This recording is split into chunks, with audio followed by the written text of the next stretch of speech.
Alright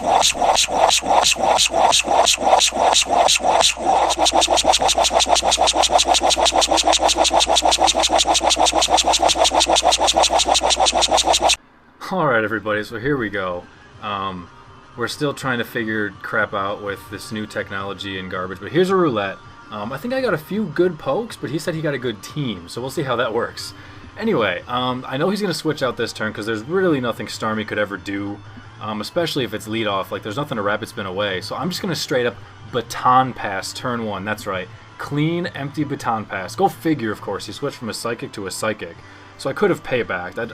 I don't know why. I guess he predicted like a toxic or something and wanted to sink it over, but it would only sink poison instead. So I don't know, but it's gonna work out fine. And the whole point here was to Mega Horn, but this douchebag doesn't have Mega Horn, so the best I can do is a Nightslash and hope for the best. Though I do expect him to switch anyway.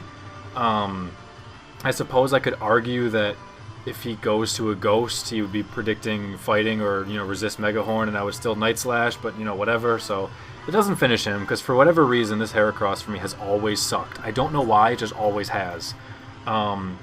So whatever, at least I survived the hit myself, and I can sit in here and go for another one. To which he'll probably switch to something dumb, but maybe I can get a crit. You know, it is a high crit move, but who am I trolling, you know? It's not going to work, not going to happen. Anyway, so he's at least going to think about that for a little while, and he goes out to a Torterra, which I can now see is definitely physically bulky. So I know that that's his purpose on that thing's team, of course. So there's no ice move I have, I'm choiced, so I'm going to have to switch out. I go to this guy, he roars me away immediately, and it goes back to Heracross, which I found Roar and Whirlwind usually tend to do that a lot. They usually bring in the thing that just switched at a very high percentage of the time. So I don't know if that's on purpose or what.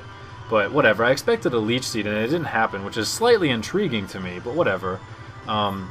So here I know I can set up some T-Spikes or set up some Stealth Rock and then, you know, get the hell out of there. So I go with my layer of Poison first, because I do have a Dugtrio, I do have a Scarfer, and I do have a Sub-Calm Mind Raikou. So all of those can kind of use a little bit of benefit from Poison. So I'm going to try and hopefully go along with that. So, you know, we'll see, whatever. In comes a Monferno, and I try to have serious battles, but when crap like this happens, it it makes it feel like it's not. So whatever. He didn't know that NFEs didn't count for the whole roulette gig. So whatever. It doesn't make too much of a difference. I didn't know which wall to go to, either Fortress or Umbreon, because both of them are, of course, going to be weak to a stab.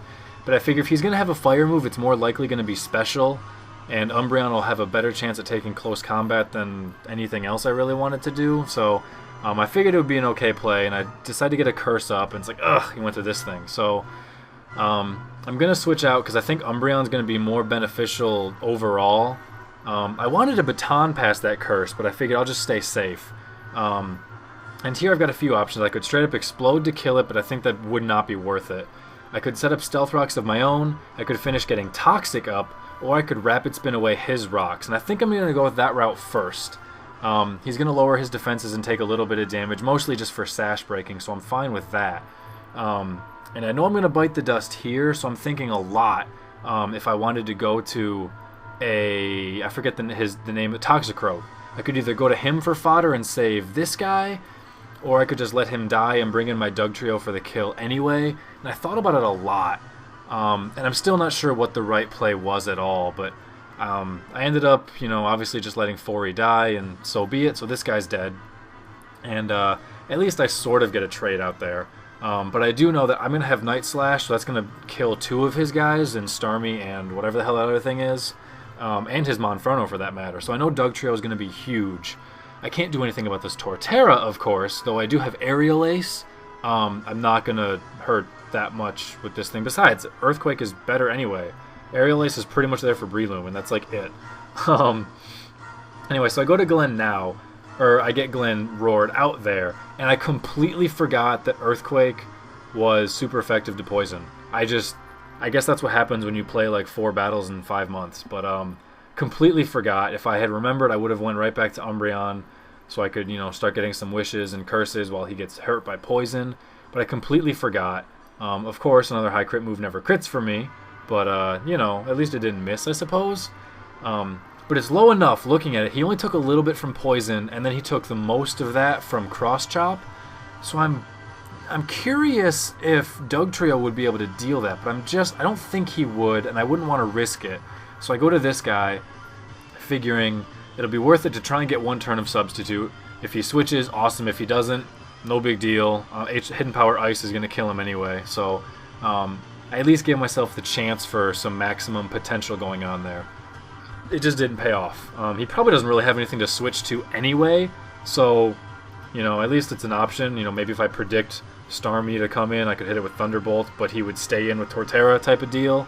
But whatever, it's probably just fodder. But of course, he's got freaking Dugtrio of his own. I'm just like, oh, really? Each of us has a Dugtrio? That's so dumb. So there goes Raikou, whom I knew would have been a huge freaking help in this battle. And I love Raikou so much. He's so good, but he never does anything. So anyway, here comes Tezande again, whom I know is going to just be all sorts of good now for the rest of this battle. Starmie's not going to do much. Inferno without close combat's not going to do much. He's got that other psychic poke that I can't think of it, that hot chick. Yeah, there we go, Serenity, whatever her name is. She's not going to do a whole lot.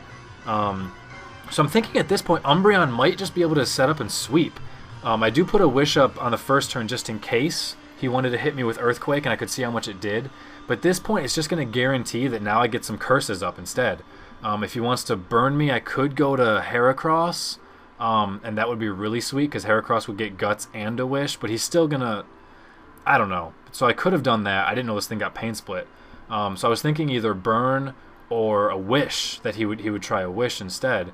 But he ends up Pain Splitting, which I didn't know it could do, which would have made it even more funny if I went to Heracross, of course, but I didn't. But anyway, so things are looking pretty interesting. Will-O-Wisp misses, and that ends the battle. So whatever. I guess just leave everything you got for me in comments and crap.